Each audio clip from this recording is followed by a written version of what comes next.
श्री दत्तात्रेय महाराजांची बालक्रीडा आपण श्रवण करत आहात।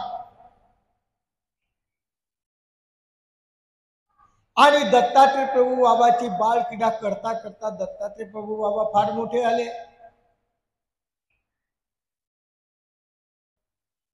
आणि अशा चतुर्युगी अमोघ दर्शनीय अवताराच्या लीळा या कर्मभूमीमध्ये आल्यानंतर दत्तात्रेय महाराज माहूर गावाला ज्यांचं रात्री वास्तव्य असतं त्या प्रभू बाबाच्या लीळा आपण श्रवण करत आहात। काल आपण रुचिक ऋषी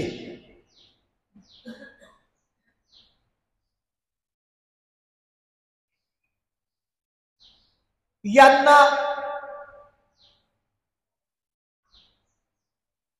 तप करता करता आकाशवाणी झाली आणि आकाशवाणीच्या माध्यमातून लग्न करायला सांगितलं आणि त्या लग्नाची माहिती आपण श्रवण केली।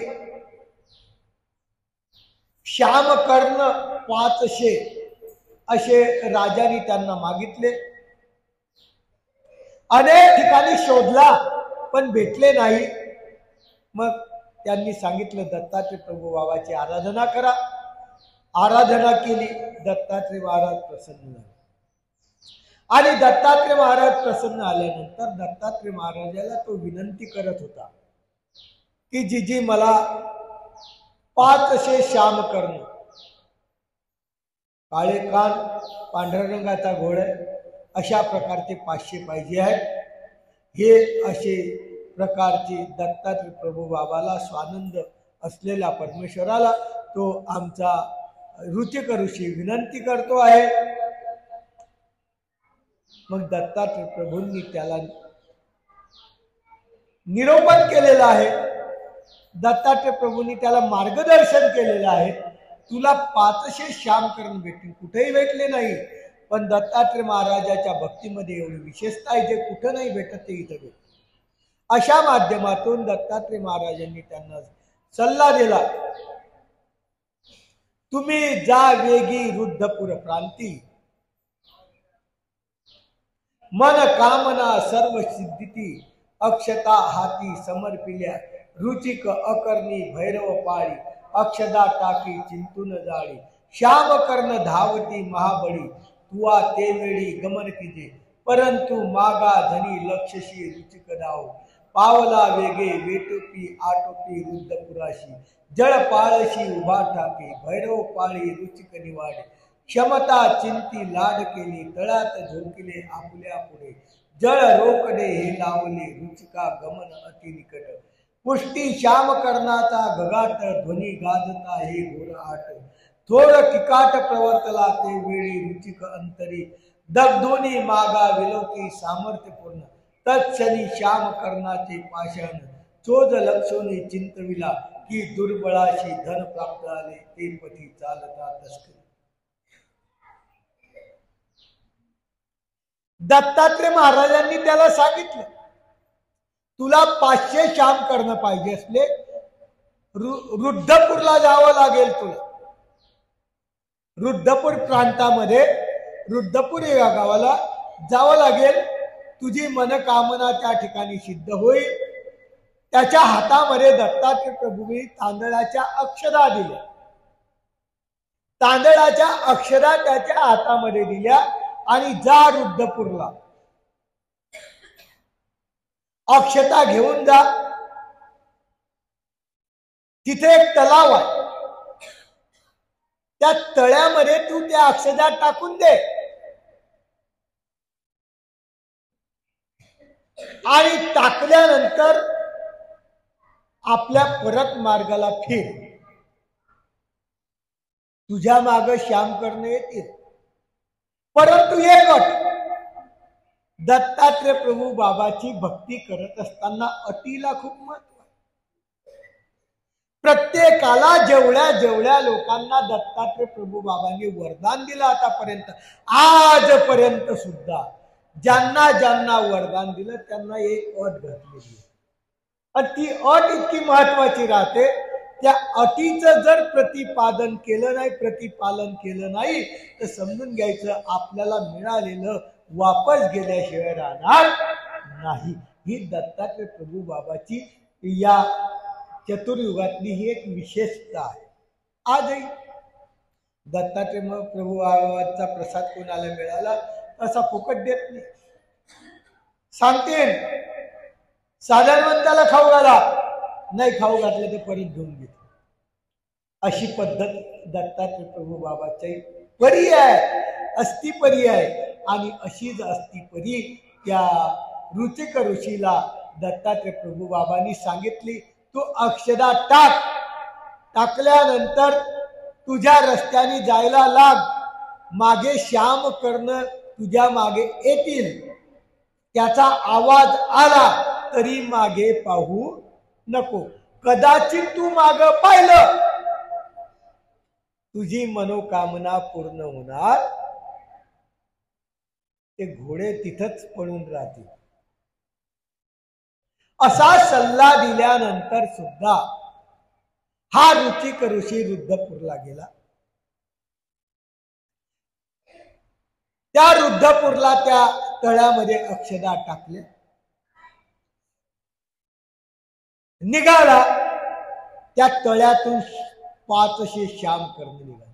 पांढरा घोडा, काळे कान, असे 500 श्याम कर्ण निघाले. निघायला लागला.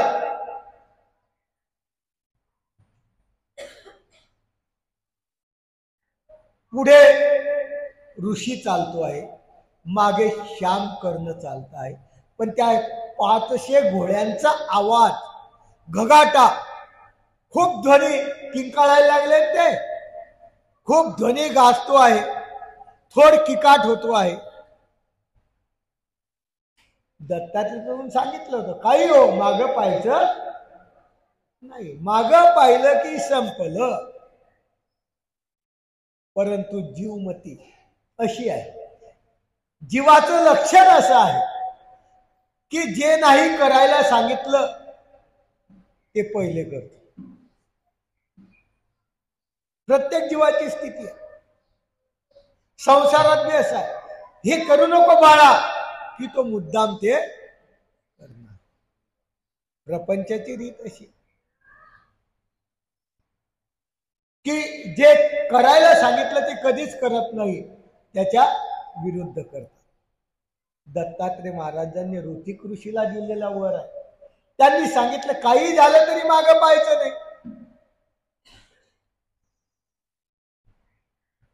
पण जीवमती, एक उदाहरण सांगतो जीवमतीला, की जे सांगितलेलं त्याच्या उलट करत असतात, कधीच ऐकत नाही. जे सांगितलं त्याच्या उलट हा जीव करतो. 2 पती पत्नी होते, लग्न झालं नूतन, संसार सुरू झाला. पत्नी मिळाली,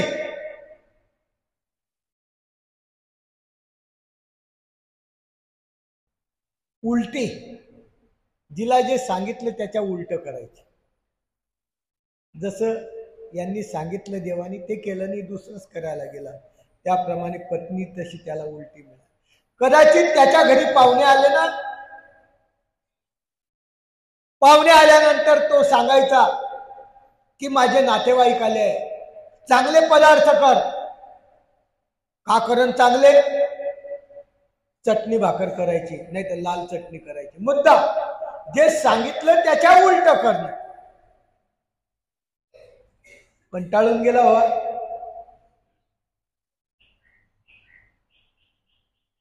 एका दिवशी दुसरे पाहुणे आले, सांगितलं बाई आज चटणी भाकर कर. का करीन? चांगलं करेन. अशी विचित्र स्थिती समाजाची, संसाराची. कंटाळल्या बाहेर जायचा, लोकांना सांगायचा. लग्नात सावधान म्हटलं तेव्हा खूप आनंद वाटला. त्या सावधानामध्ये मला काही समजलं नाही. पण आज कळतंय की तेव्हा रामदास स्वामीलाच कळालं होतं की सावधान शब्दाचा अर्थ काय, म्हणून तो मंडप सोडून पडून गेला होता.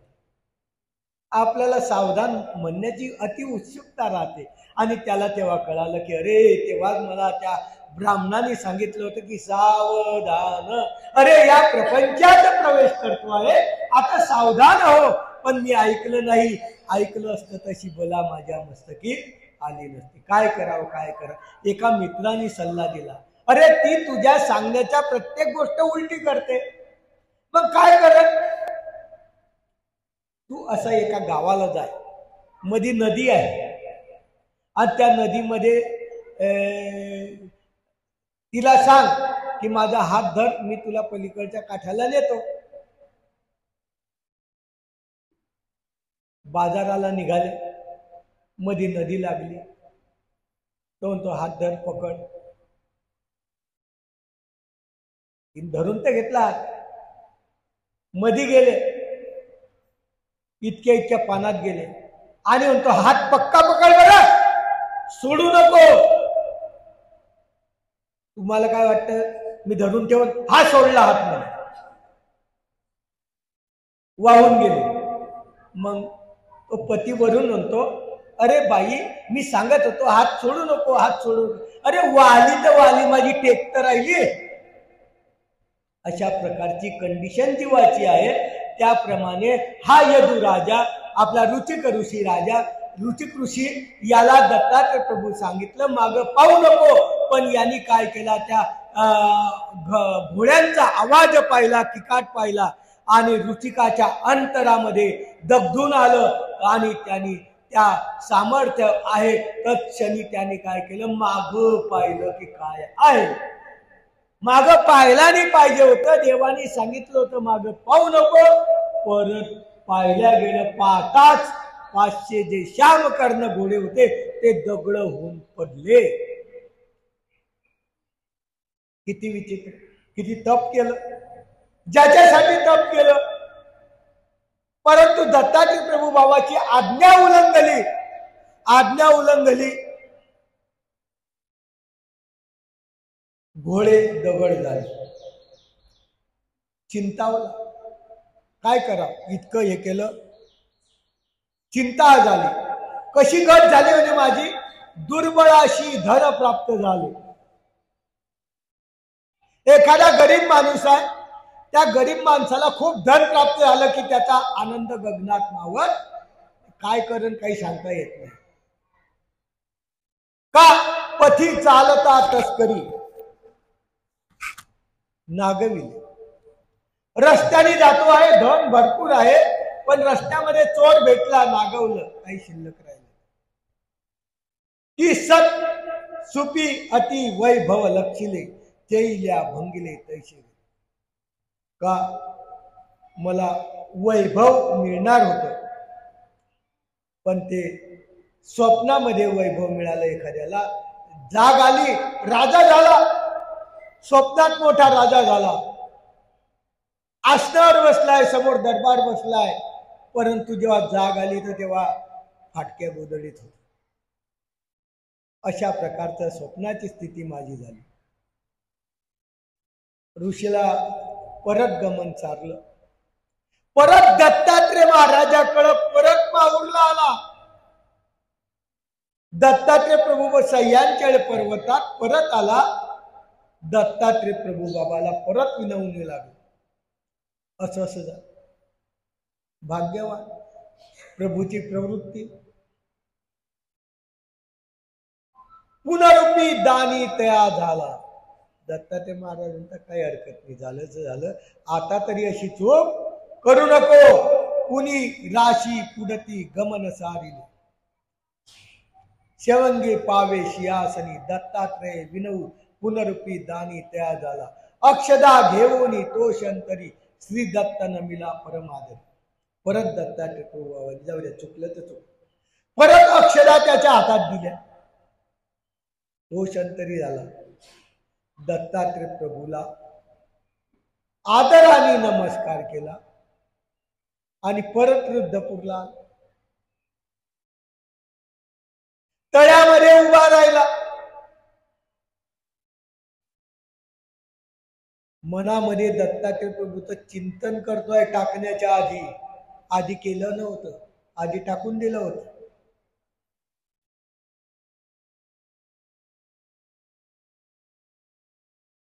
माणसाला सवय राहते, गरम गरम चहा पिली की जीभला चटका लागतो, आणि एकदा जीभला चटका लागला की तो ताक सुद्धा फुगून पितो. आता तशी कंडिशन याची झाली. मानशी चिंती श्री दत्त पवर, तळ्या अक्षदा समर्पी सत्वर. दत्तात्रय प्रभूचं त्या तळ्याच्या काठावर उभं राहून परत चिंतन केलं, परत नामस्मरण केलं, आणि नंतर त्या अक्षदा त्या तळ्यामध्ये टाकल्या. तत्क्षणी अश्वाचा उठे गजर. परत अश्व आले, पांढरे श्यामकर्ण परत आले, गदर करू लागले. ऋषी अंतकरणात हरसला. किमर्थ प्राप्त चिंतामणी, की वंद्या सुतला हि जे दिव्य कामिनी. का राज्य भ्रष्टा राज्य परतोनी, संतोषी मानी का धो. किमर्थ प्राप्त चिंतामणी, माझ्या मनामध्ये चिंता होती.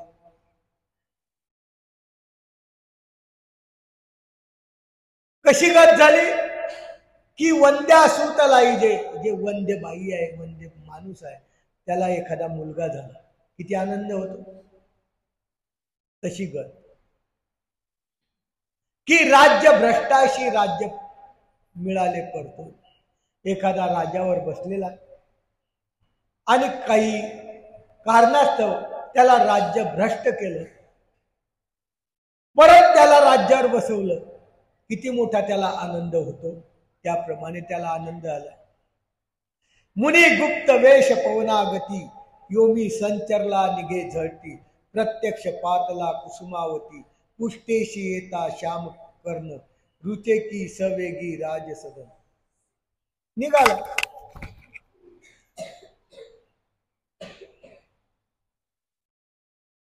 कुसुमावती नगरीला, गांधी राजाच्या राज्यामध्ये तो निघालेला आहे.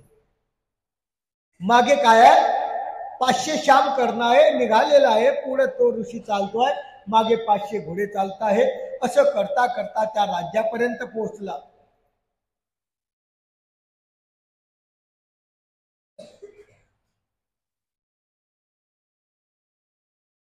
परंतु त्या राज्यापर्यंत पोहोचता पोहोचता काय झालं, घोड्याचा आवाज, घोड्याचा किलकिलाट राज्यातल्या पहारेकरी लोकांनी ऐकला. आणि पहारेकरी लोकांनी ऐकल्यानंतर त्यांना वाटलं आपल्या राज्यावर स्वारी करण्यासाठी कोणीतरी येत आहे. पटकन राजाजवळ गेले आणि राजाला म्हणतात, आपल्या राज्यावर स्वारी करण्यासाठी घोडे आलेले आहेत, त्यांचा आवाज येतोय. असं म्हणे, तुम्ही जाऊन तर पहा कोण आहे, पाहिल्याशिवाय कळणार नाही.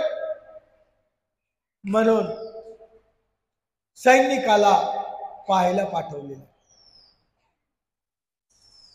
पाहतात तर एक ऋषी आहे, मागे 500 श्यामकर्ण आहे. असं पाहिल्यानंतर राजाला निरोप दिला.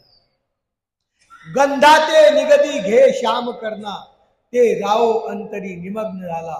पातले गणा समीपत. गंधाते निगदी घे श्यामकर्ण. त्या राजाला म्हणतो, अरे हे 500 श्यामकर्ण आणलेले आहे, तू घे. राजा अंतरी निमग्न झाला, तल्लीन झाला. हुंड्यानी चोरीक मोरायची होती, पण जमली नाही. काय करायचं आता. पातले गगा नृप श्याम कर्ण विलोकी नाही. त्या रूपाने आपल्या डोळ्याच्या माध्यमातून ते श्याम कर्ण काय केले, अवलोकन केले, पाहिले. अंतरी चाकाटला चिंतावणी. अंतरात त्याला दशकात बसला. आपण सांगितलं होतं या ऋषीला की तू 500 श्यामकर्ण दिले तर तुला काय देईन, मी माझी पोरगी देईन. आणि आता यांनी खरंच 500 श्यामकर्ण आणून टाकले. मंत्रिया सुंदवा वदे सामर्थ्य खानी ऋषी राज हा. म्हणे राया हा ऋषी प्रवर. तपे तापला जय महिवर. दुहेती अर्पी अतिगदर दुधा विचार मनान आले.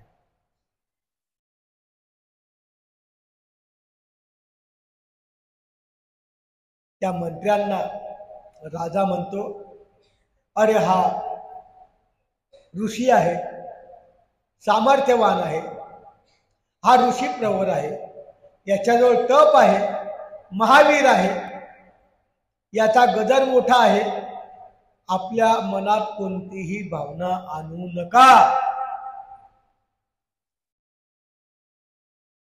आपण मागितलं एक, दिलं एक. चंदन पाहता कल्पतरू जोडला, धना धुंडिता चिंतामणी घेऊसला. माझी गत कशी झाली नाही? चंदन मागितलं हो, कल्पतरूचं झाड जाणून दिलं. धना धुंडिता चिंतामणी घासला. एखादा धन गोळा करण्यासाठी गेला, त्याला चिंतामणी जातात आला, म्हणजे धनाची अपेक्षा काही मागायची गरज नाही, सर्व ते धन देतो. भूता प्रार्थिता परमेश लाभला. जीवाला प्रार्थना करता करता प्रभूच भेटला आपल्याला. न्याय तो झाला तुझ राया. गंध रावत निवेदी मंत्रियाशी शोभन किजे. गंध राजा, त्या गांधी देशीचा राजा जो आहे तो मंत्र्यांना म्हणतो, लग्नाची तयारी करा. काय करा? लग्नाची तयारी करा. मोठा भव्य असा गगनचुंबी असा मंडप उभारला गेला. संपूर्ण गणगोत्राला आमंत्रण दिल्या गेलं. जेवढे मंत्री आहेत, साहित्यपूर्ण लोक आहेत, त्यांना संपूर्ण एकत्र करायला गेलं. आणि त्या कौशिकेचं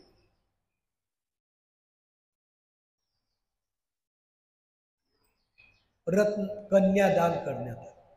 त्या कौशिकेचं काय केलं? कन्यादान करण्यात आलं. महागजरे पाणी ग्रहण झाले, शोभने थाविली. महागजर झाला. हातावर जे पाणी सोडतात कन्यादानाचं ते झालं. पती पत्नी झाले. नृप श्याम कर्ण निरखोनी. राजा मात्र 500 श्याम कर्ण पाहतो आहे. भाग्यवान आहे. एक श्याम कर्ण आयुष्यात भेटला नाही कोणाला. स्वर्गात गेलेलो हा तिथं श्याम कर्ण भेटला नाही, परंतु या राजाला भूतलावर भूलोकामध्ये दत्तात्रय प्रभू बाबाच्या कृपामार्फत, दत्तात्रय प्रभू बाबाच्या प्रसन्नतेमार्फत इथं काय भेटलेला? श्याम कर्ण भेटलेला आहे. धन्य धन्य ऋषी वर्तती मेदनी, मद सुत व्हावा दिव्य कामिनी. लग्न झालं.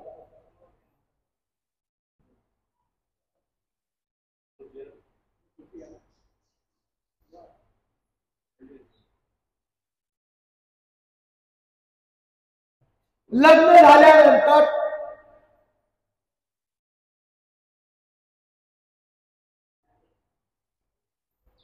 गांधी ऋषीला, आपल्या गांधी राजाला एकच कन्या होती. आपल्याला माहिती, एकच मुलगी होती. तिथं धूमधडाक्यात लग्न. लग्न केल्यानंतर मुलगी सासरी जात असते हेही प्रत्येकाला माहिती. आता सासरी जायचं तेव्हा त्या राजाने विनंती केली. गांधी राजाने त्या ऋषिक ऋषीला विनंती केली की काय करा, मला एकटी मुलगी आहे, हा राज्य चालवण्यासाठी पुढे कोणी आहे, तुम्ही असं करा, तुम्हीच घर जावई राहा. तुम्ही काय करा, तुम्हीच घर जावई राहा. अशा राजाने अंतरी विनवणी केली. मिठी घातली आणि त्या ऋषिक ऋषीने मानलं. काय हरकत नाही म्हणे, मला जोपर्यंत राहायचं तोपर्यंत मी इथे राहील आणि नंतर मात्र मी माझ्या तपश्चर्येला निघून जाईल. मी इथं तुमच्याजवळ शेवटपर्यंत थांबेल याची आशा नाही. अशा प्रकारचं ऋषिक ऋषीने त्या गांधी राजाला सांगितलं. आणि काय झालं मग, आता सासू आणि मुलगी, दोन्ही एकत्र राहायला म्हणजे त्याची सासू आणि त्याची पत्नी दोन्ही एकत्र राहायला लागले. योगायोगाने काय झालं, तो ऋषी होता. ह्या दोन्ही एका दिवशी त्यांच्याकडे झाले. मुलगी आणि सासू त्या राजाला विनंती करतात, राजाला नाही रुचिक ऋषीला विनंती करतात, हात जोड, आता माझं लग्न झालं, मला आता काय पाहिजे, पुत्र पाहिजे. मग तिची आई काय म्हणते, मला बी पुत्र पाहिजे. तिला बी पोरगा नव्हता ना, राज्याला वारस नव्हता, मलाही पुत्र पाहिजे. ऋषी लोक सामर्थ्यवान होते, तपबळाने परिपूर्ण होते. ठीक आहे म्हणे, काय हरकत नाही.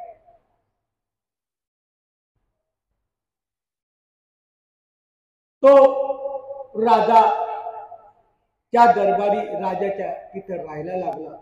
रुचिक ऋषी त्यांनी काय केलं, एका दिवशी यांना स्नान करायला लावलं, मुलीला आणि सासूला स्नानाला गेले. आणि एक त्याच्याजवळ जे तपश्चर्याचं सामर्थ्य होतं, मंत्र होतं, त्याच्या माध्यमातून त्यांनी काय केलं, 2 ताटं मागवले. त्याच्यात काही प्रसाद वगैरे असेल, 2 ताटं मागवले. आणि स्नान करून आल्यानंतर त्या दोन्ही बसलेल्या जवळ, आणि त्यांना सांगितलं, हे तुझ्या आईचं आहे म्हणजे माझ्या सासूचं आहे, आणि हे तुझं आहे. हा प्रसाद सासूबाईंनी खायचा, हा प्रसाद तू खायचा, याच्यात अदल बदल करायचं नाही. फेकून टाकलं. ऋषींनी सांगून टाकलं.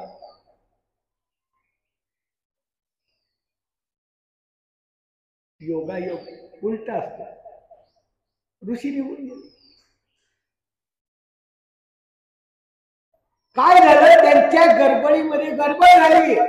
इकडचा प्रसाद मुलीने खायचा तो सासूने खाल्ला, आणि सासूने खायचा तो मुलीने खाल्ला. उलट होऊन गेलं.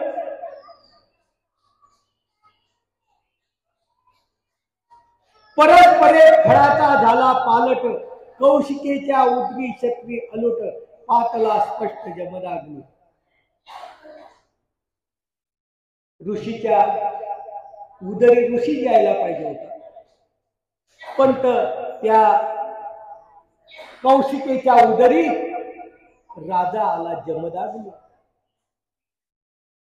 आणि सासूबाईंनी जो प्रसाद खाल्ला तिथं राजाचा पुत्र यायला पाहिजे होता, राजाचा वारस पाहिजे होता ना. इथं ऋषीचा पुत्र ऋषीचा वारस राहिला असता.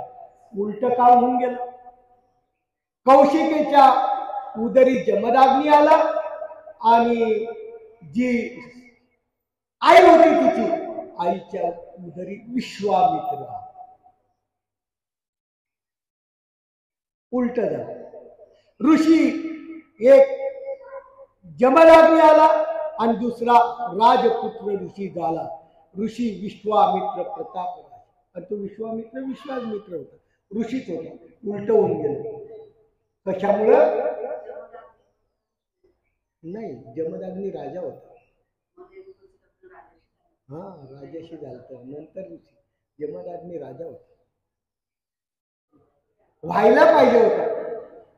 हा, पण तो जमदाग्नी राजा होता. रेणुका झाली ना, रेणुका झाली तर जमदाग्नी हा राजा होता. तो कौशिकेच्या पोटी आला ना. कौशिकेच्या पोटी विश्वामित्र यायला पाहिजे होता, आणि तिच्या आईच्या पोटी जमदाग्नी यायला पाहिजे होता. उलट झालं. इकडे विश्वामित्र आला, जमदाग्नी आला. पण मग जमदाग्नीला ते राज्य सांभाळावं लागलं ना.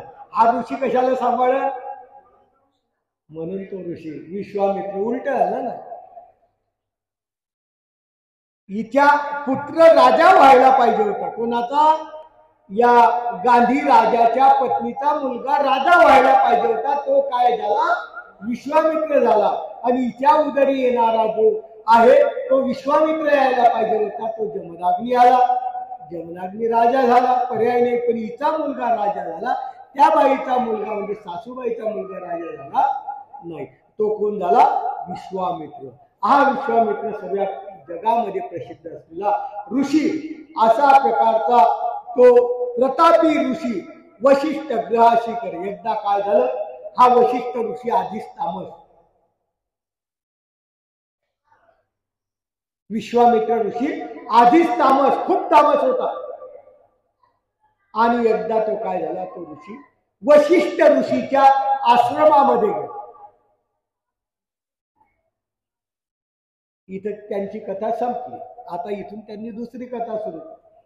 हा विश्वामित्र जो आहे, एकदा फिरता फिरता वशिष्ठ नावाचा ऋषी होता, त्याच्या आश्रमामध्ये गेला.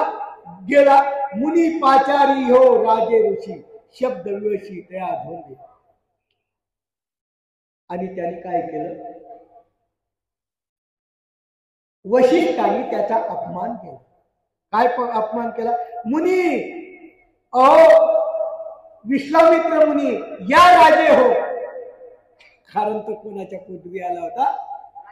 राजाच्या पदवी आला होता. हो ऋषी हो, राजे हो, या, असं वशिष्ठाने त्याची गंमत केली. त्याला टोमणा म्हणतात, तो टोमणा दिला. शब्द विवशी तया झोंबे. विश्वामित्र म्हणजे अतिशय तापट, आणि तो विश्वामित्र काय झाला, तो शब्द त्याच्या अंतकरणाला झोंबला, गरम झाला. तो विश्वामित्र क्रोधाभूत झाला. विश्वामित्र ही तपश्चर्यावान क्रोधाभूत झाला आणि वशिष्ठाचा घात करण्याच्या मागला. मला असं म्हणतो, मी तर ऋषी आहे आणि हा काय म्हणतो, मला राजा म्हणतो. अशा प्रकारचं त्याचा अंतकरणात संताप आला, तो दगदला. तरी विश्वामित्र ग्रहापातला तसाच आपल्या घरी आहे. तो महर्षी याचा द्वेष वाढला. वशिष्ठ आणि विश्वामित्राचा द्वेष वाढला गेला. गर्व हा तला चिंतवणे. एकदा तरी वशिष्ठ ऋषीचा गर्व मी हरण करेनच, अशी विश्वामित्राने शपथ घेतली. मुनी निबोधे ब्रह्मसुताशी, आम्हा पूर्वी ऐशे कान मनशी, यदर्थी भस्मिले तव सताशी, क्रोध मानशी न चावरके, वशिष्ठ वदे मी सत्वसागर, यदर्थी साईले सर्व प्रकार, मुनिवर्या वरष्टी तपे भास्कर, सत्व निर्धार ऋषिराया, तो विश्वामित्र क्रोधाग्नी मनी, मूर्खा तू श्रेष्ठ कैसा मधुनी, यदर्थी सुरेंद्र पाशी जाऊनी, निगदेऊ श्रेष्ठ कोण. त्यांचा आपसात द्वेष तयार झाला. आणि द्वेष तयार झाल्यानंतर ते एकमेकाला बोलले. मला तू असा म्हणतो, पूर्वी असा म्हणत होता, अरे मी ही सामर्थ्यवान आहे. तो विश्वामित्र वशिष्ठ म्हणतो, अरे मी अशा प्रकारचा आहे. पण मी वशिष्ठ म्हणतो, मी सत्व सागर, तुझ्यासारखा गरम नाही. मी कसा आहे? सत्वस्थ आहे. यदर्थी साईले प्रकार. तो म्हणतो तू सत्वस्थ आहे, मी तामस आहे. वशिष्ठाला अनेक राग आला. मुनिवर्या, कोणाचं तप श्रेष्ठ आहे तो? हे मुनिवर्या, तपे भास्कर कोण आहे? सत्व निर्धार ऋषिराया. तो विश्वामित्र क्रोधाग्नी झाला आणि म्हणे, मूर्खा तू श्रेष्ठ माझ्याहून कसा? दोघांची लागली पैज, दोन्ही ऋषींची लागली पैज. हा श्रेष्ठ का? तो श्रेष्ठ. विश्वामित्र श्रेष्ठ का? वशिष्ठ श्रेष्ठ. आता बालक्रीडा कुणीकडे गेली, विषय हा चालला गेला. पण इलाज नाही. आता हे तरी कथा पुराणाच्या माध्यमातून आपल्याला जाणीव व्हावी यासाठी ही कथा सांगितली असावी. ही कथा या दत्तात्रय बालक्रीडीमध्ये नाहीये. काय हरकत नाही म्हणे. जिद्द लागली. कोणाकडे जायचं मग? कोण श्रेष्ठ आहे म्हणून? वशिष्ठ श्रेष्ठ आहे का विश्वामित्र श्रेष्ठ आहे? कोणाकडे जायचं? पातले सुरेंद्र सदे, इंद्राच्या जवळ. इंद्राच्या जवळ गेले. वशिष्ठ गेला, विश्वामित्र गेला. एक उजव्या साईडला उभा राहिला, एक डाव्या साईडला उभा राहिला. आणि विश्वामित्र क्रोधाने म्हणतो, आम्हा द्वयाशी श्रेष्ठ कोण? त्या इंद्राला विचारतात की आम्ही दोघं आलेलो आहे, या दोघांमध्ये श्रेष्ठ कोण आहे? सांगावं लागेल तुम्हाला.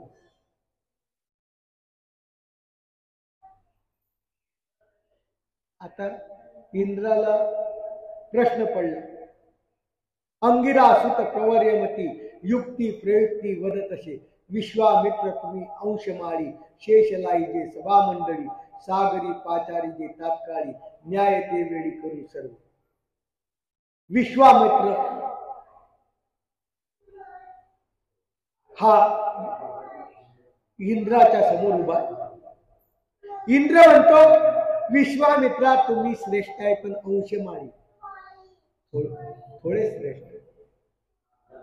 शेष आहे तुम्ही. तुम्हाला जर पूर्ण श्रेष्ठत्व पाहिजे असलं, सागरी पाचारी जे तात्काळी, न्याय ते वेळी करू. सागर समुद्राला पाचारण करा, तेव्हा आम्ही समजू की तुम्ही श्रेष्ठ आहे. ऐशे म्हणता विश्वामित्र वेगी. विश्वामित्राला राग आला. तो म्हणे, असं माझा या सभेमध्ये तुम्ही अपमान केला, भ्रमण जगी कैशी.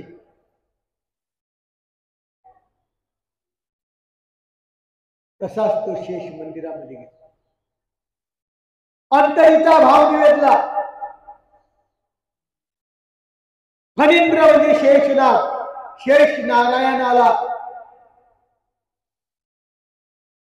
सांगितलं, भूभार साईला न घडे चढ.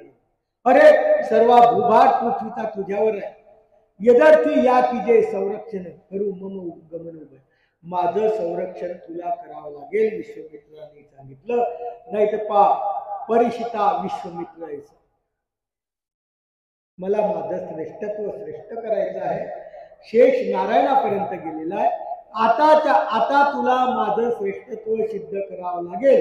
वेगू आटपी सिंधू जळाचं. हा जो समुद्र आहे ना, आटून टाक.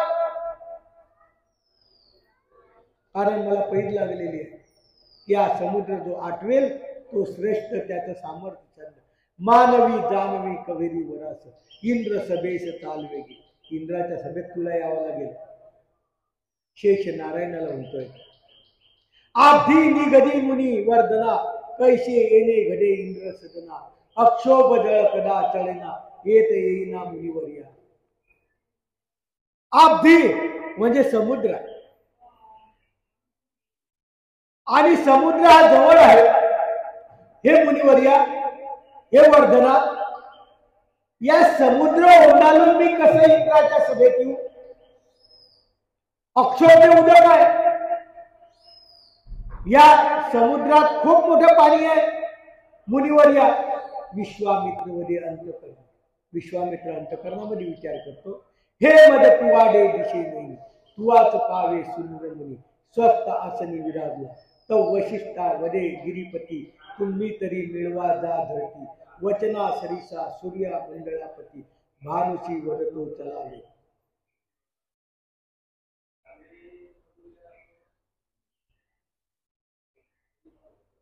त्यावेळेस सुरेंद्र भवनामध्ये अशी चर्चा चालू असताना वशिष्ठ त्या ठिकाणी बसलेला.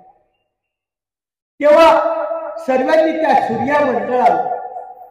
सूर्याला विनंती केलेली आहे. भानूला विनंती करी, चाला वेगी. रवी म्हणजे सूर्या, चाला. तुम्ही आल्याशिवाय समुद्र आटणार नाही. समुद्राचा पाणी सूर्याच्या तापमानानुसार आटून जाईल. तुम्हाला तिथे यावं लागेल. अशा प्रकारची क्रिया तुम्हाला करावं लागेल. तत्समयी ऋषी सामर्थ्यवान भानु सदी दंड शोधी दक्षुण, मत्र जंपता कळे प्रौषण, लीन वदिन रवी. वशिष्ठ भानु सवय जगती, भूधरा ते जाणविले. आणि मंत्र जपता जपता महिषी, केला भूधार वशिष्ठ घेऊन. प्रत्यक्ष पाटला सिंधू, प्रत्यक्ष त्या समुद्राच्या जवळ आलेले आहे. आधी साठवी कुंडली दान, ऐशे करून त्रिक मात्र सुरेंद्र भवन वशिष्ठ मुनी. वशिष्ठ राजा त्या इंद्राच्या भवनामध्ये आसनावर बसलेला, रवी त्या ठिकाणी आलेला आहे आणि त्या गिरापतीने सत्य न्याय झाला स्वर्गभूमी, वशिष्ठ ब्रह्मसुत महामुनी त्या ठिकाणी आलेला. तत्समयी देवर्षी पातला सुरेंद्रा, राव वशिष्ठाचा होय मंत्र पुत्र, त्या राधे नचले दुधाकी मात्र, तो विश्वामित्र पुत्रला म्हणे नारदा सत्य परेशी, मी सत्वधारिणी. विश्वामित्राला आपलं तप श्रेष्ठ करायचं आहे. विश्वामित्र हा अंतकरणात अतिशय तापट आहे. तापट देवतेचा, तामस देवतेचा हा विद्यावंत आहे. याला त्या देवतेची सिद्धी झालेली आहे आणि वशिष्ठ हा इंद्राचा विद्यावंत आहे. त्याच्यामुळे दोघांचा ताळमेळ लागणं अतिशय कठीण आहे. वशिष्ठ हा त्याच्यापेक्षा नीच आहे, विश्वामित्र हा त्याच्यापेक्षा उच्च आहे, उच्च देवतेचा आहे. आणि वशिष्ठ अन्वीचा आहे, इंद्राचा आहे, हा वरचा आहे. आणि या माध्यमातून त्यांचं चाललेला वैर हे त्यांना हे करायचं आहे. जेव्हा तुम्हाला माहित आहे की रामायण आपण प्रत्येकाने ऐकलेलं आहे. राम आणि रावण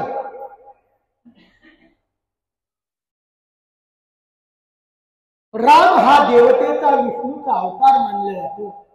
रावण हा एक जीव होता, परंतु त्याने अंगुठ्यावर उभे राहून महादेवाची तपश्चर्या केली होती. आठातून महादेवाची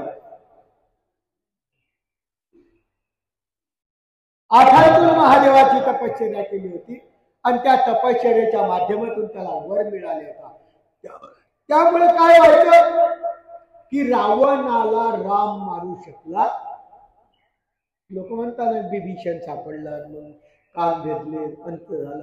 हा दृष्टपर विचार केला तर बरा आहे, पण अदृष्ट विचार केला तर जेव्हा आठातून महादेवाने रावणाचा अभिमान काय केला, सोडून दिला, तेव्हा रामाने रावणाला मारायला तत्पर झाला. त्याचप्रमाणे या वशिष्ठ हा आनवीचा विद्यावंत आहे आणि विश्वामित्र हा वरचा आहे. त्यामुळे आता याचा गर्वहरण करायचा आहे. पण गर्वहरण करण्यासाठी वरच्या देवतेला अभिमान काय करावा लागेल, सोडावा लागेल. म्हणून अनेक प्रकारचा हा वशिष्ठाला अशा शंका पडली की विश्वामित्राने याचा अभिमान सोडावा, म्हणून अशा माध्यमातून ते कार्य करत आहे. मग त्यांनी काय केला, वशिष्ठाचा होय मंत्र पुत्र, वशिष्ठ ऋषीचा पुत्र, वशिष्ठ ऋषीच्या मंत्राने तयार झालेला पुत्र, ज्याचं नाव होतं हरिश्चंद्र. या हरिश्चंद्राला त्यांनी विश्वामित्रावर असं सोपवलं, तू जर हरिश्चंद्राचं सत्वहरण केलं तर तू जगातला सर्वश्रेष्ठ तपस्वी बनशील. तुला तपस्वी हे करायचं आहे ना, तर तुला वशिष्ठाचा होय मंत्र पुत्र, त्या राधे न चले तुझी का मात्र, तो विश्वामित्र कृपावला म्हणे नारदा सत्य ऐक, मी सत्व ढाळीन हरिश्चंद्राचे. आता हरिश्चंद्र तारामती अशी कथा त्रेतायुगात झालेली आहे. त्या कथेला सुरुवात करणार. सत्य परिसार हरिश्चंद्राला मी क्रोधाने काय करेल, त्याला नक्की हे करेल. महाक्रोधे पावला अयोध्येशी, अयोध्येचा राजा होता हरिश्चंद्र. त्यावेळी त्या अयोध्येला पाचलेला आणि तिथं वशिष्ठ ऋषीच्या महालामध्ये शिष्य बैसलेला आहे. हरिश्चंद्र बैसले. तो विश्वामित्र अयोध्येला गेला. राज्य वैभव विग्रह वर्तला. कथा आपल्याला माहिती.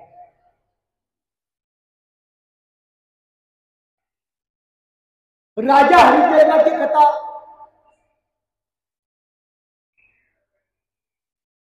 सत्यार्थ म्हणून प्रसिद्ध.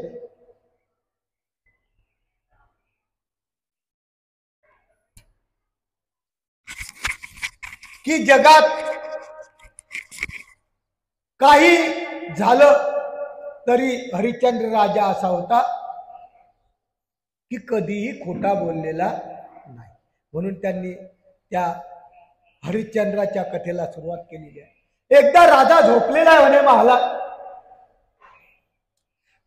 विश्वामित्र हा त्याच्या स्वप्नात गेला आणि स्वप्नात गेल्यानंतर त्या विश्वामित्राने त्या राजाला म्हटला, तू फार दानशूर आहे.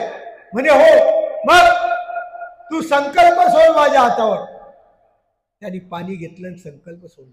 काय संकल्प सोडला की हे संपूर्ण जे माझं राज्य आहे, सर्वस्व अयोध्या राज्य, हे तुझ्या हातावर काय करतो. आपण प्रत्यक्ष सोडला तरी बदत नाही हो. आपण प्रत्यक्ष संकल्प सोडला तरी तुम्ही लोक बदत नाही. नाही नाही, आम्ही बोललोच नव्हतं देवाला नवस असा. हा राजा स्वप्नामध्ये बोललेला आहे, स्वप्नामध्ये स्वप्न सोडलेला आहे, संकल्प सोडलेला आहे. आपण प्रत्यक्षात सोडलेला खरं करू शकत नाही. एका बाईची गोष्ट आहे. एका बाईला मुलगा होतच नव्हता. मुलगा होत नाही, काय करावं काय करावं काय करावं. एका मंदिरात गेला. सांगितल्याप्रमाणे का एक नारळ 10 रुपये, पांढरी सुपारी नाही. देवाचा वेळा म्हणतात, अन्य लोकांमध्ये आहे. किडकी माडकी सुपारी त्याच्यावर ठेवली की हा देवविळा होता. स्वामी चक्राने खंडन केला याचा. असा देवविळा नाही लागत. सुंदर सर्व काही पाहिजे तर तो विळा परमेश्वर समर्पित करतात. हिने तशी का होईना ठेवली आणि त्या देवतेला काय म्हणते, मला जर पुत्र झाला, मला जर मुलगा झाला. संकल्प यांनी स्वप्नात सोडला. ही बाई प्रत्यक्ष मंदिरात जाते आहे आणि मंदिरात त्या देवतेला विडा वाहते आहे आणि विडा वाहून म्हणते, मला पुत्र नाही, मला जर पुत्र झाला तर मी तुला सोन्याचं आंगळं टोपलं वाहीन. कशाचं? सोन्याचं. भाव काय आहे? 1,12,000 रुपये तोळा. सोडतात, सोडणारे सोडतात, खोटं किती बोलतात.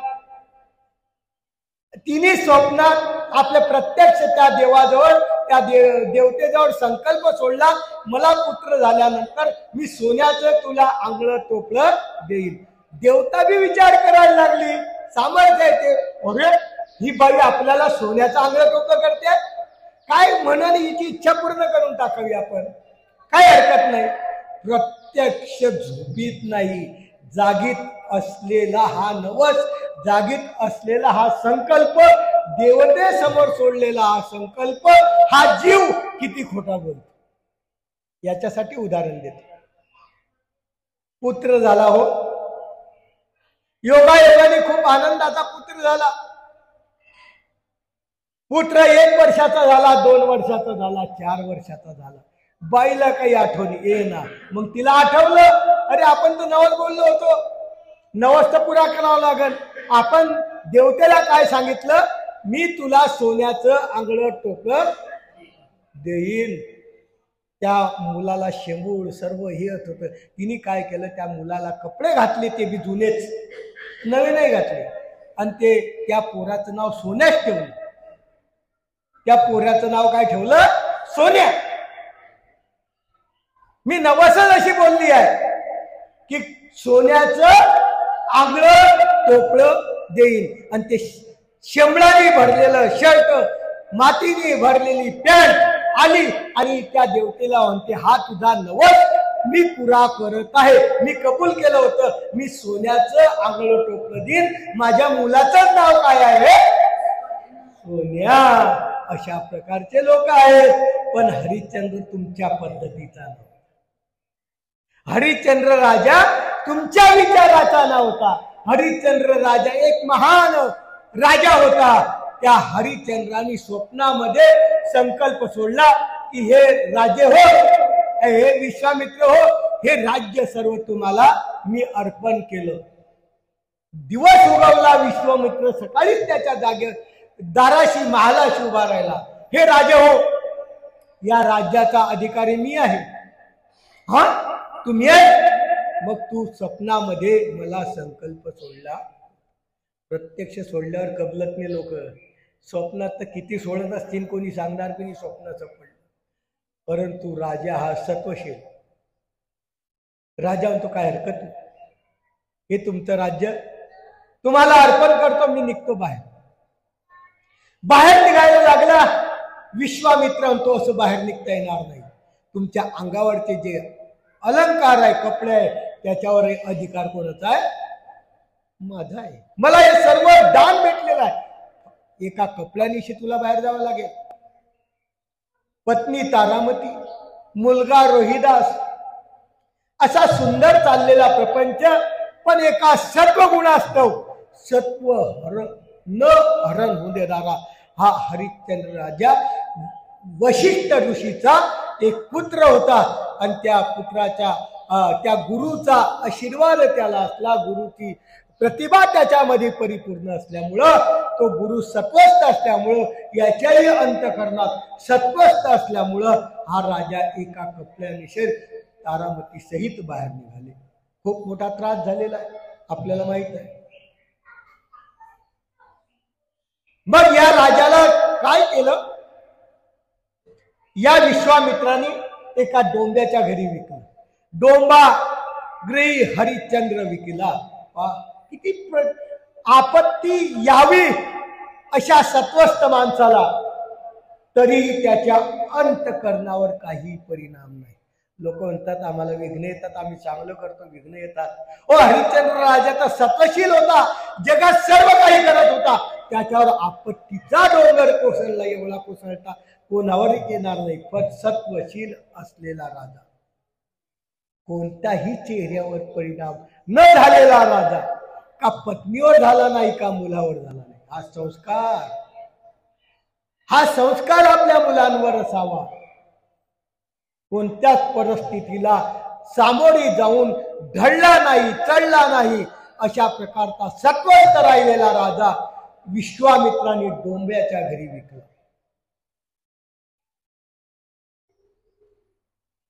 द्वादश वर्ष, 12 वर्ष, 1 वर्ष, 2 वर्ष संकट यावं, परीक्षा पाहावी. 12 वर्ष, आपल्याला 1 वर्ष 2 वर्ष आले की आपण परत येतो. का बाबा प्रेमोनी बाबा विडा ठेवायला माझं काही काम झालं नाही, मी परत महिन्यात आलो. परत अरे एका महिन्यात काही, पूर्वीच्या लोक 14-14 वर्ष घासुळीचे चिंतन करायचे, त्यांचं काम झालं नाही, तुमचं असं कसं काम होईल? हो, नाही होणार. देवाला तेवढं समर्पण करावं लागतं. हरिश्चंद्र राजांनी समर्पण करून सुद्धा त्याच्यावर डोंगरा एवढी आपत्ती आली, तरीही अंतःकरणी समाधान.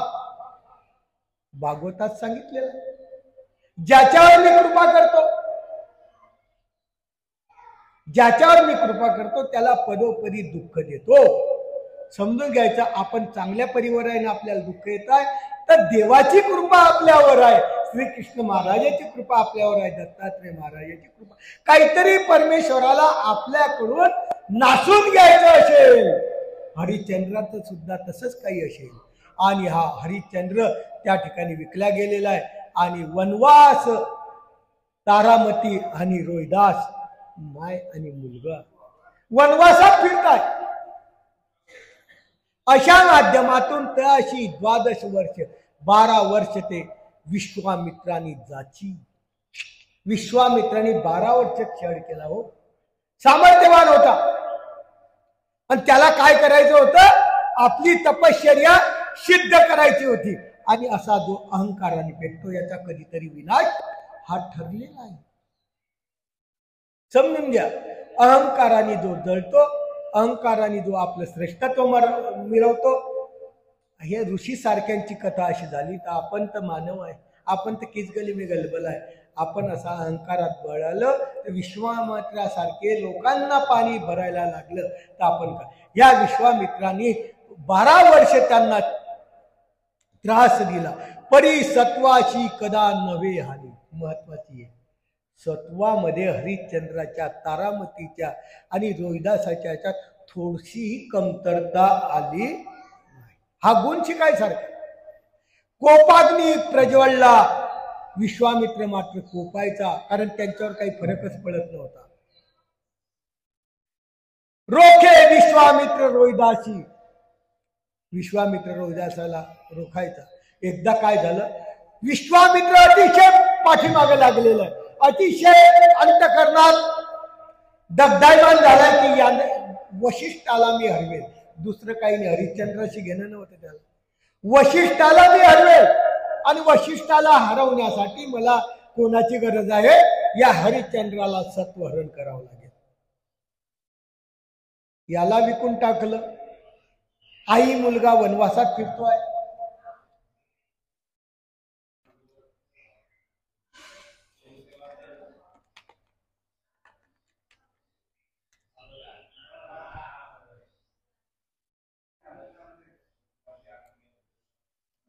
आई वडलगा वनवासात फिरतोय. आता अशा वेळेस त्या विश्वामित्राने आपली प्रतिष्ठा सारण्यासाठी, आपली प्रतिष्ठा जपण्यासाठी काय केलं, पुष्पधुंडिता सर्पदूत. रोहिदास फुल तोडायला गेलेला, कुठेतरी वनात असेल, फुल तोडायला गेला, सर्प झाला. आणि सर्प होऊन त्याला काय केला, दंश केला. कोणाला, रोहिदासाला. रोहिदासाला दंश केला आणि दंश करतात जनमुखे वार्ता तारामतीशी. कळाली आपला मुलगा सर्प जाऊन गेला. हा किती मोठी आपत्ती आहे. एखाद्या राजावर एवढी मोठी आपत्ती यावी, तारामती शोकाग्न झाली.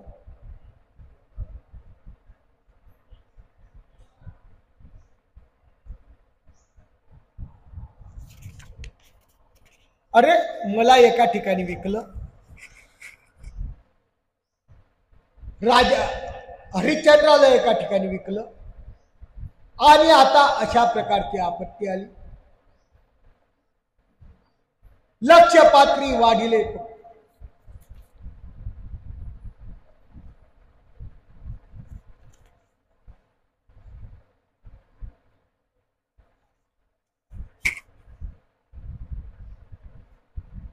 आणि लक्ष पात्री अन्न होतं.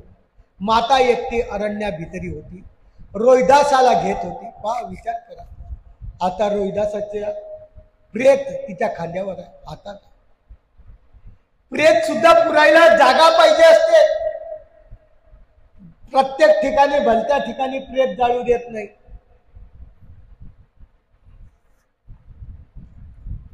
हातात घेते आहे रोहिदासाला. अति गहिवरली, खूप तिला दुःख झालं, आक्रोश करते आहे.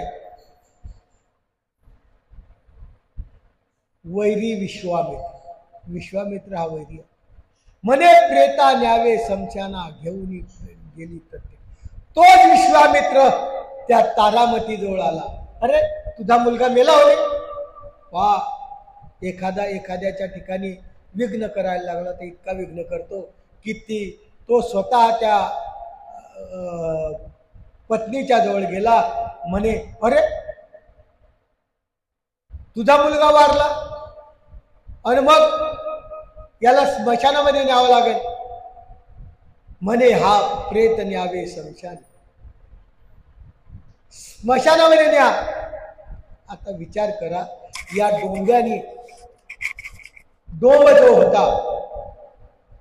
हा एक महार होता. या डोंब्यानी ती स्मशानभूमी होती आणि त्या स्मशानभूमीमध्ये जो लोक आणायचे तर तो पैसे घ्यायचा आणि मग काय करायचा, जाळू द्यायचा. आणि याने मुद्दाम तिकडे पाठवलं. रक्षक कोण आहे, हरिश्चंद्र. नेता कोणाला आहे, रोहिदासाला. नेते कोण आहे, तारामती नेते. का विचार करायसारखी परिस्थिती आहे.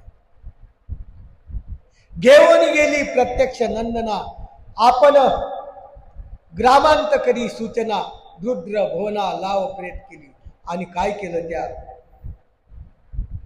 विश्वामित्राने, यांचं सत्व धारण करायचं आहे ना. त्या तारामतीला मुलगा तिच्या मांडीवर आहे, लाश बनवलं, जसे काही प्रेत खातात ना अशी लाश बनवलं आणि गावामध्ये सर्व गावामध्ये दौंडी पिटली. त्या डोंब्याच्या घराजवळ दौंडी पिटली. अरे गावामध्ये लाच आलेली आहे, ते प्रेत खात असते. अशी दौंडी पिटण्यातही विश्वामित्रच समर्थ. ऐशे अकर्णी शमशान ठाई, तो डोंबा दूत धावला. डोंब्याचा दूत आला पटकन पायासाठी. प्रेत भक्षती कैसा नवला हो. अरे स्वतःच्या मुलाचं प्रेत आई खाते, किती नवल आहे. तदर्थी खर्ग घेऊन सन्मुखे तारामती घात करावय. कोणावर पाळी आली? हरिश्चंद्रावर पाळी आलेली आहे की अशा लाशला काय करा तुम्ही, मारून टाका. ओळखलेला आहे, आपली पत्नी आहे, आपला मुलगा आहे, हा स्मशानामध्ये रक्षक आहे आणि डोंब्याची आज्ञा याला पालन करावी लागणारच आहे. तर डोंबा दूत धावे पायी प्रति बक्षीला कैसे नवलाई, म्हणून घाई पाचला पै. तदर्थी खर्ग घेऊन सन्मुखे तारामती घात करावया रोखे. विश्वामित्र म्हणे हा न ढळे तळे देखा, घरी हस्तक तत्समयी म्हणे मातृके आता. अशी परिस्थिती आणल्यानंतर तलवार हा घेतलेली हातामध्ये, तलवार घेऊन धावलेला आहे हा हरिश्चंद्र. तारामतीच्या मानेवर मारणार, तारामतीचा घात करणार. तेव्हा मात्र विश्वामित्राचं मन ढळलं चढलं. अरे खूप सत्व पाहिलं, अतिशय सत्व पाहिलं. म्हणून धरी हस्तके तत्समयी, हात त्यांनी वरच्या वर. याला काही फरक नाही. ज्याचं सत्वस्थ माणूस, पत्नीला स्वतः मारण्याची पाळी आली सत्वशील राजाला, तरी यांनी कोणताही मागचा पुढचा विचार केला नाही. त्यावेळेस विश्वामित्रांनी तलवार वरच्या वर धरली. म्हणे गा मातृके आता प्रसन्न, म्हण माता मी प्रसन्न झालाय, मागे अंतरी तू ते देईल, तुला जे पाहिजे ते. विश्वामित्र या ठिकाणी हरला. विश्वामित्राचा पराजय झालेला आहे. जो स्वतःला श्रेष्ठ समजणारा विश्वामित्र, जो स्वतःला तपाबलावर लोकांना फिरवणारा विश्वामित्र, या ठिकाणी तो विश्वामित्र काय झालेला आहे, थंड आला. त्याच्या अंतकरणावर परिणाम झाला आणि अंतकरणावर परिणाम झाल्यानंतर म्हणे आता मी प्रसन्न झालो, माग तुला अंतरी तू ते देईल, तुला काय पाहिजे ते दे.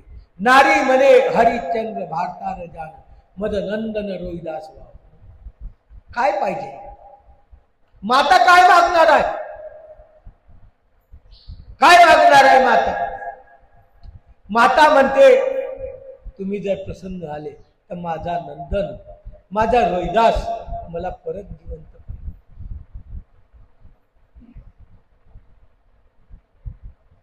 परी तू आम्हा रिपू जन्मोजन्मी हेची बा देईन मागे. सुंदर वर्णन केलं. काय म्हणते तारामती? मला रोहिदास पाहिजे, परंतु आमची आणि केकट आहे. परी तू आम्हा रिपू जन्मोजन्मी, जन्मोजन्मी तूच शत्रू भेटा. कोणी मागे नसेल. त्या तारामतीने त्या विश्वामित्राला मागलेला आहे, रिपू जन्मोजन्मी तुम्हीच शत्रू असावा, हेची बा देई मागे तुझं मी. तुला हेच मागते. काय याच्या पडते काही सत्वशीलता आहे? याच्या पलीकडे काही सत्व आहे? हे एक पुराणामध्ये त्रेतायुगामध्ये घडलेली ही जी कथा आहे हे सत्य कथा आहे. आणि या कथेतून आपल्याला हा सार घ्यायचा आहे.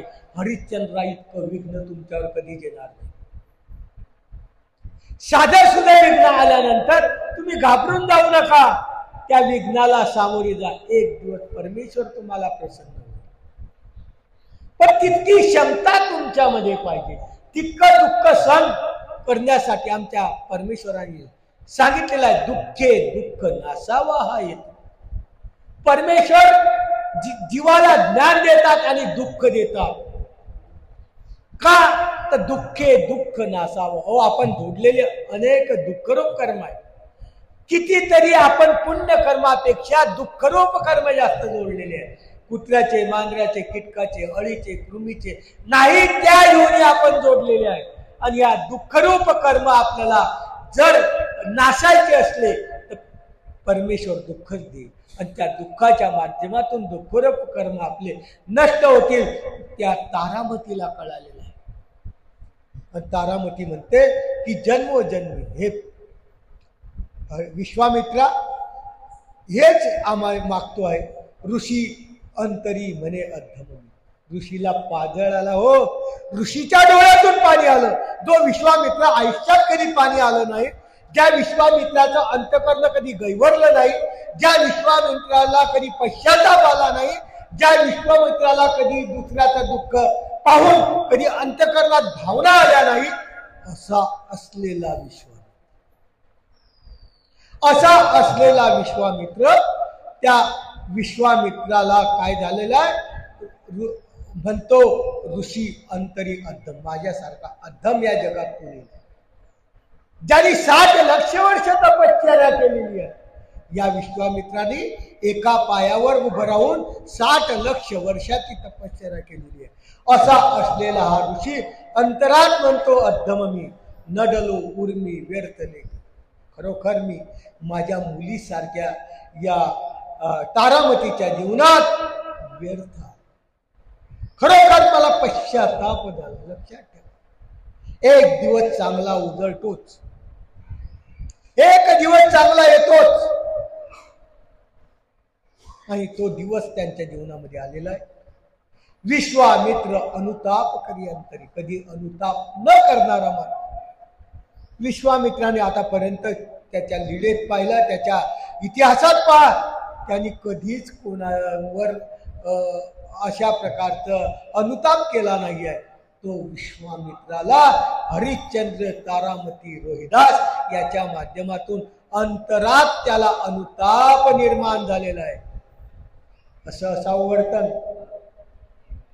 असं असावं जीवनाची आचरण की ज्या माध्यमातून विश्वामित्राला अनुताप अंतरी आला. आणि तेव्हापासून विश्वामित्राच्या अंतकरणात बदल झाला. विश्वामित्राच्या अंतकरण बदलून गेलं. आमच्या देवानी सांगितले, उजळल्याचे नि संगे मिळला. हा हरिश्चंद्राचं आचरण उदयवंत होत. हरिश्चंद्राचं सर्व कर्तृत्व उज्ज्वल होत, प्रकाशमय होत, ज्याच्यामध्ये कोणतीही मिथ्यता नव्हती. असा असल्या हरिश्चंद्राच्या संगतीनं का होईल विश्वामित्रावर परिणाम होऊ शकतो. इतक्या कठोर असलेल्या ऋषीवर परिणाम होऊ शकतो. आपण जर मिळलेले आहे, आपण तर तीच गलिमे गलबला. आपण जर उजळल्याची संगत धरली तर आपलं जीवन सुद्धा विश्वामित्रासारखं होणार. षड दुर्जनाचा त्याग कर.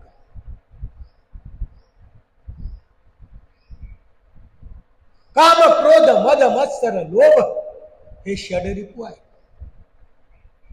ज्या षडरिपूच्या माध्यमातून प्रत्येकाला नरकाला जावं लागतं, या षड दुर्जनाचा, या षडरिपूचा विश्वामित्राने त्याग करून टाकलेला. प्रसन्न होऊन हर्षांतरी त्या हरिश्चंद्र राजावर, त्या तारामतीवर, त्या रोहिदासावर तो ऋषी प्रसन्न झाला. तो ऋषी प्रसन्न झाला. त्यांच्या मस्तकावर त्यांनी हात ठेवलेला.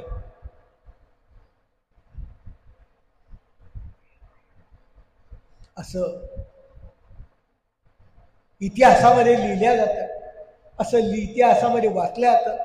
हरिश्चंद्र तारामतीचा संवाद ज्या पुस्तकात आहे त्याच्यामध्ये असं वाचलं जातं की यावेळेस विश्वामित्राला जो अनुताप झाला, षडरिपूचा त्याग केला, प्रसन्न झाला, त्यांच्या मस्तकावर हात ठेवला, त्याच सरसे त्यांनी आपली 60 वर्षाची तपश्चर्या त्यांच्या चरणी अर्पण करून टाकली.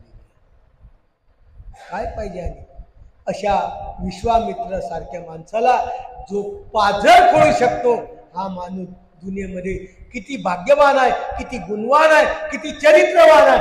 असे चरित्र गुण आपण आपल्या अंतःकरणात जपावे. विमाने दाटली अंबरी, देवतेचे विमान आलेले आहे. अमृत आणले बहु किसरी, अमृत आणले. रोहिदासाच्या मुखामध्ये वर्षाव केले. प्रेत आहे रोहिदासाचं, काय आहे? प्रेत आहे, मेलेला आहे तो. जिवंत करणार विश्वामित्र, त्याच्यामध्ये तेवढी हे होत. रोहिदासाच्या मुखामध्ये अमृत टाकलेलं आहे आणि अमृत टाकल्यानंतर बाळ तत्परी उठला. तो रोहिदास पटकन उठला, जसं काही झोपलेला होता आणि झोपीतून उठतो तशा प्रकारचा उठवला. आणि हा आनंद परत राजा झाला हरिश्चंद्र. परत राजा हरिश्चंद्र झाला, पत्नी तारामती झाली, राजपुत्र रोहिदास झाला. किती दुःख सोसलं, किती दुःख भोगलं, परंतु आपलं सत्व हरण होऊ दिलं नाही. आपल्या गुरुचा मान, वशिष्ठ गुरुचा मान शेवटपर्यंत राखला. गुरुची कॉलर शेवटपर्यंत टाईट केली. असा असलेला हा हरिश्चंद्र, या हरिश्चंद्राचा ही कथा आपण ऐकताय. तत्समी सूर दाटली अंबर, सूर अंबरामध्ये दाटल्या गेले. पुष्पवर्षती हरिश्चंद्र, हरिश्चंद्रावर देवता लोक पुष्पवर्षाव करताय. आणि परत अयोध्या नगरी आनंदित झाली. अयोध्या नगरीचा राजा हा हरिश्चंद्र परत त्या राजावर बसलेला आहे असं समजू नका. परत राजा झाला, मग मागचं सर्व सोडून दिलं. कारण आपलं कसं राहतं, जोपर्यंत दुःख येतं, जोपर्यंत पैसा नसतो, तोपर्यंत खूप आपल्याला भक्ती भाव देव धर्म सुचतो. पण एकदा पैसा आला, एकदा पत्नी आली,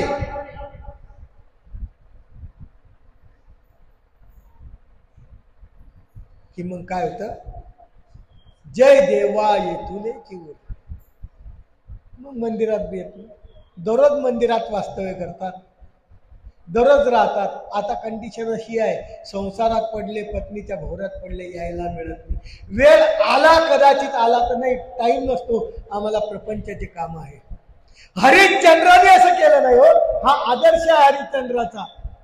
हरिश्चंद्राने सत्व परी वाखले, जसंच तसं सत्व त्याच्यामध्ये परत तसंच राहिलं. त्याच्यामध्ये बदल झाला नाही. माणसाची स्थिती बदलू शकते, पण माणसाचं सत्व हे जसंच तसंच राहायला पाहिजे. राखिले की असो हा विश्वामित्र गांधीचा. हा विश्वामित्र गांधीचा पुत्र आहे. आपण त्याची कथा सांगण्यास हे केलं की त्या राणीला राजपुत्र पाहिजे होता, पण योगायोग उलटा झाला. प्रसाद इकून तिकडे केला. आता लक्षात ठेवा, आपला जर इकडे तिकडे प्रसाद झाला की आपल्या मी जीवनाचं उलट होऊन जाईल का? असं होणार नाही. त्यांचं ते मंत्र लिहिलं होतं म्हणून तसं झालं, परंतु त्यांचा आपसात प्रसाद बदलला. त्याच्यामुळे एवढी कथा कहाणी घडली. आणि तो विश्वामित्र गांधीचा म्हणजे गांधी राजाचा रुचिका जमदाग्नी, जो जमदाग्नी त्याला जोडला. जमदाग्नी आणि विश्वामित्र कोण लागेल?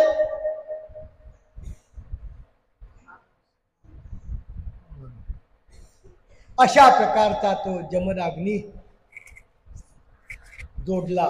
तो प्रताप निधी होऊनी मुळीचा, धनुर्विद्ये परिपूर्ण, रुचिका महाप्रतापी करुणी.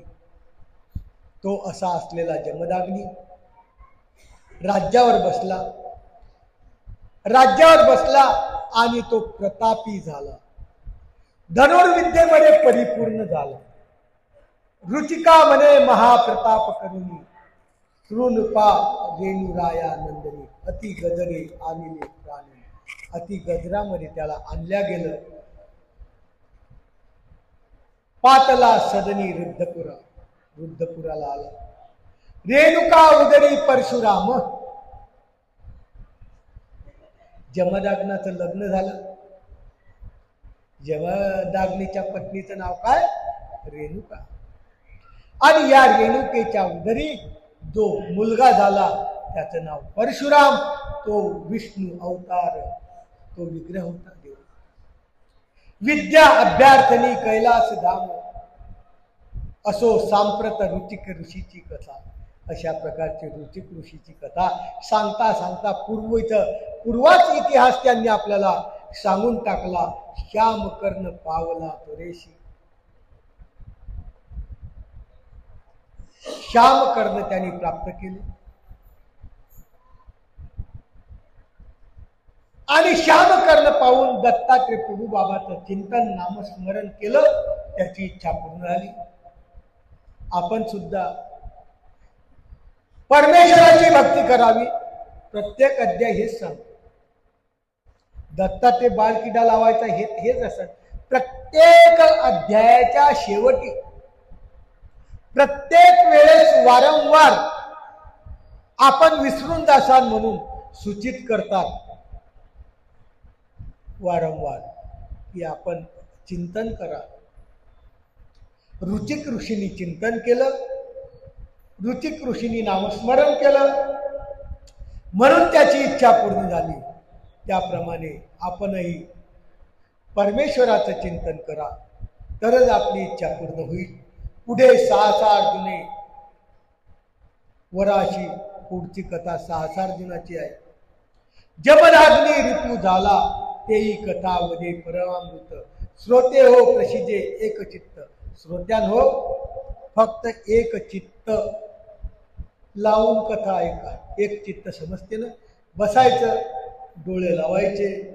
डोळे लावले, पोथी सुरू झाली की आपल्या डोळ्यांना विश्राम द्यायचा.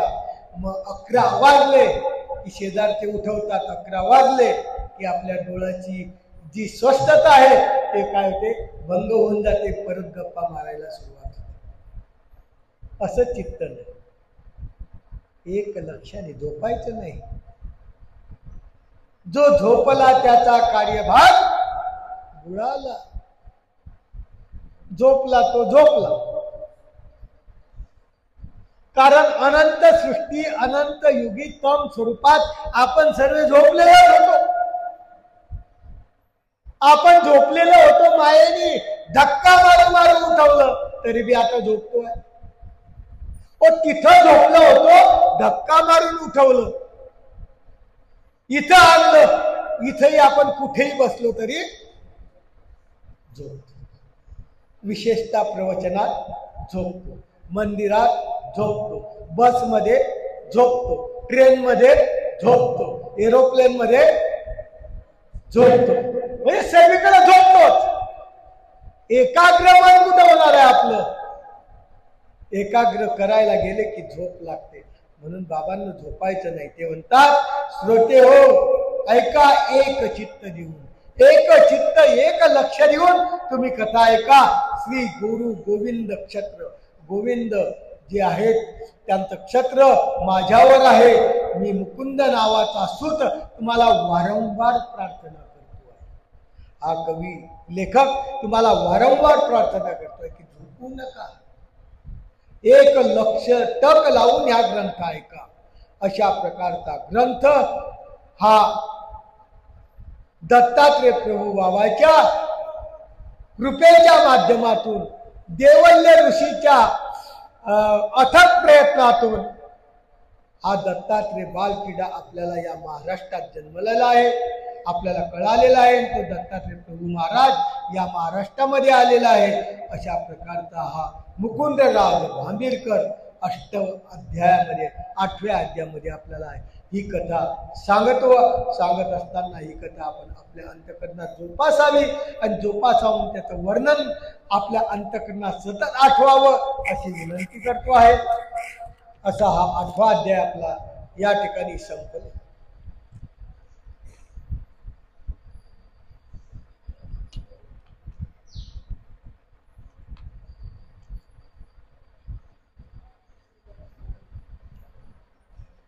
आता आपल्याला 9वा अध्याय सुरू करायचा.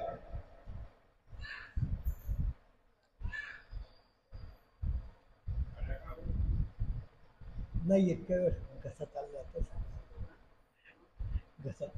11 वाजेपर्यंत ठीक आहे. आज लवकर सुरू झालं. 1.5 तास होऊन गेला. 1 तास 25 मिनिटं सुरू झाले. थोडा वेळ घेऊ 15 मिनिट. ऐकावं खूप वाटते पण आमची बॅटरी डाऊन होऊन जाते शेवटी. अध्याय 9वा थोडा सुरुवात करू. 11 वाजेपर्यंत आपला वेळ पूर्ण.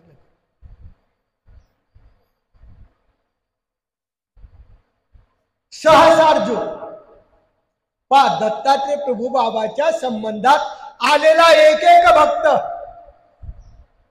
आपल्याला या कवीनी सांगितलं आहे. मागच्या वेळेस ऋतिक ऋषी झाला. त्याच्या मागच्या वेळेस कोण झालं?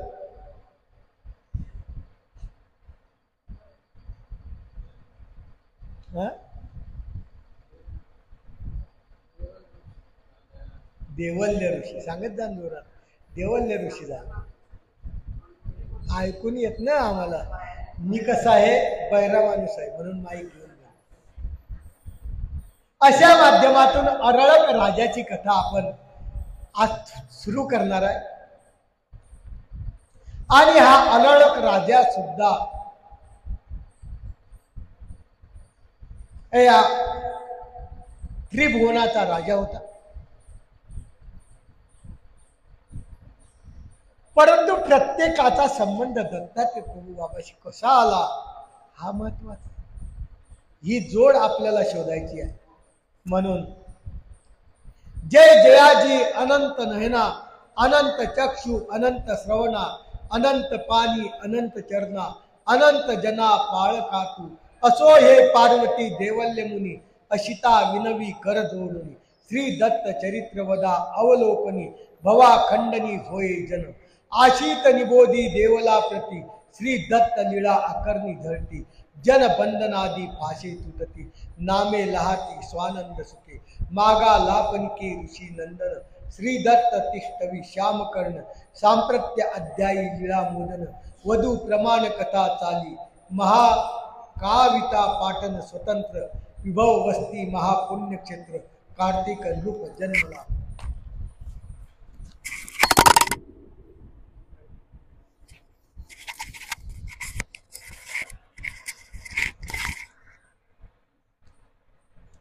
अध्याय 9वा आपण सुरुवात करणार. जय जयाजी अनंत नयना. परमेश्वर एक डोळानी 2 डोळे नाही.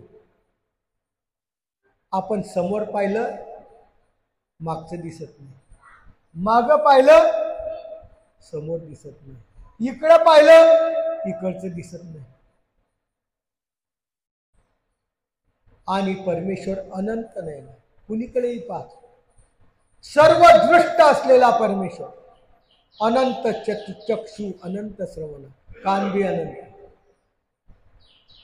काही लोक म्हणतात आपण एखादं चोरीचं काम करतो, चोरी करतो, कोण पाहत आहे आपल्याला? कोणी पाहत नाही आपल्याला. माणस पाहणार नाही. हो माणसाला 2च चक्षु आहे. माणूस पाहणार नाही. परंतु अनंत चक्षु ना अनंत नेत्र असलेला परमेश्वर पाहतो. 81 कोटी साल 10 लक्ष 10 देवता पाहतात. तेवढेच विद्यावंत एक माणसाला घाबरतात तुम्ही, पण इतके लोक आपल्याला चोरी करताना पाहतात. याचा विचार कधी केला का? असा असलेला अनंत चक्षु नयना अनंत श्रवणा. त्याला ऐकू. भिंतीला कान असतात असं लोक म्हणतात. भिंतीला नाही. तुम्ही कितीही कशात गेले तरी परमेश्वर अनंत श्रवण आहे. तुम्ही जे बोललं ते परमेश्वराला ऐकू येतं. शेजारच्या बाईला शिवी दिली तिला ऐकू येणार नाही, पण परमेश्वराला मात्र ऐकू आलं की या बाईने या बाईला शिवी दिली. ते पाप तुम्हाला लागलं, ते भोगावं लागलं. म्हणून अनंत चक्षु अनंत श्रवण अनंत पाणी अनंत चरणा. काय काय अनंत नाही. सर्वच अनंत आहे. त्याच हात बी अनंत आहे, पाय बी अनंत आहे. अनंत जना पालकता. आपल्या घरात 2 असतील, 4 असतील, 5 असतील, 6 असतील. आपल्याला त्यांचा प्रपंच सांभाळता सांभाळता नाकीनळ येतो. आयुष्यभर आपल्याला त्यांचा प्रपंच सांभाळता सांभाळता कंटाळून जातो. एक मुलगा असला त्रास देतो, म्हणून आताची पिढी म्हणते एकच मुलगा पाहिजे. दुसरा हात सांभाळला आहे मी तर दुसरा कुठून सांभाळायचा. अशा प्रकारची स्थिती जीवाची आहे. या परमेश्वराला किती मुलं आहे? अनंत पालका, सर्वांना पालन करणारा एकटा परमेश्वर आहे. किती त्रास असेल त्या परमेश्वराला. तुम्ही काय एका भानावर आहे, एका मतावर आहे, तुम्ही एका विचाराचे आहे, तरीही परमेश्वर तुमचं पालन पोषण करतो. हे भाग्य आहे आपलं. असो हे पर्वती देवल्य मुनी. सह्याद्री पर्वतामध्ये देवल्य ऋषींनी आशिता विनवी कर जोडून त्या दत्तात्रय महाराजाला बोलवलं. म्हणजे दत्तात्रय महाराज त्याच्या घरी आले. दत्तात्रय महाराज त्याच्यावर प्रसन्न झाले आणि त्यांनी नम्रपणाने विनंती केली, श्री दत्त चरित्र वदा अवलोकन.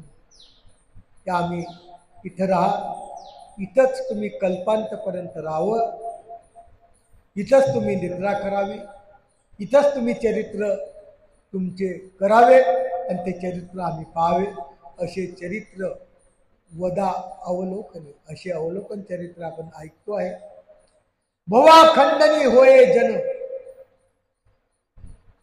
प्रत्येकाला दत्तात्रय प्रभूचे चरित्र ऐकायला पाहिजे. प्रत्येक जनाला अशा प्रकारचं लक्ष देऊन ऐकायला पाहिजे. आशिती निबोधी देवला प्रती, देवता दत्त लीळा करणी धडती. देवला प्रती, देवल्य ऋषीपती दत्तात्रय महाराज सांगतात, श्री दत्त लीळा, दत्ताची लीळा कानामध्ये जायला पाहिजे. कान पवित्र होत.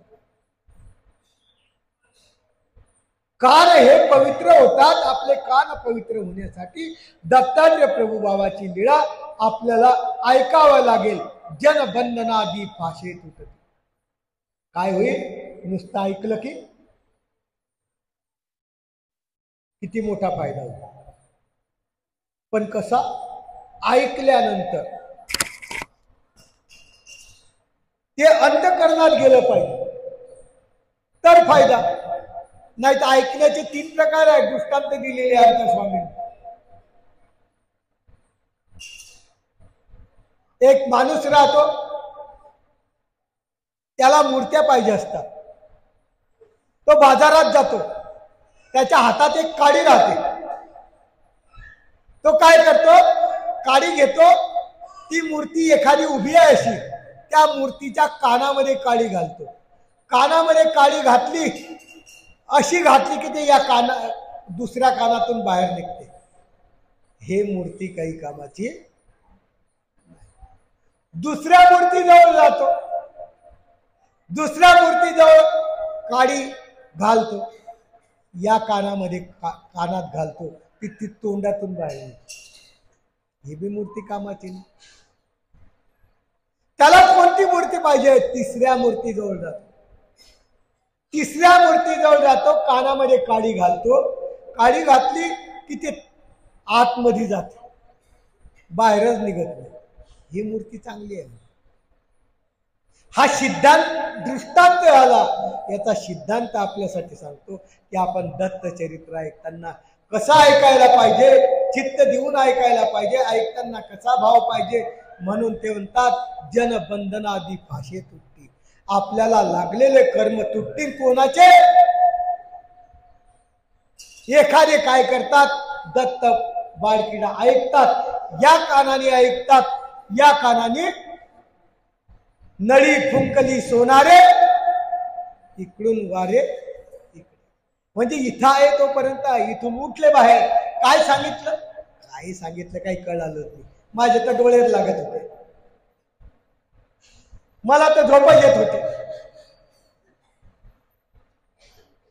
हा माणसाची जनपाशी तुटणार नाही, आपल्याला जे लागलेले बंधन तुटणार नाही.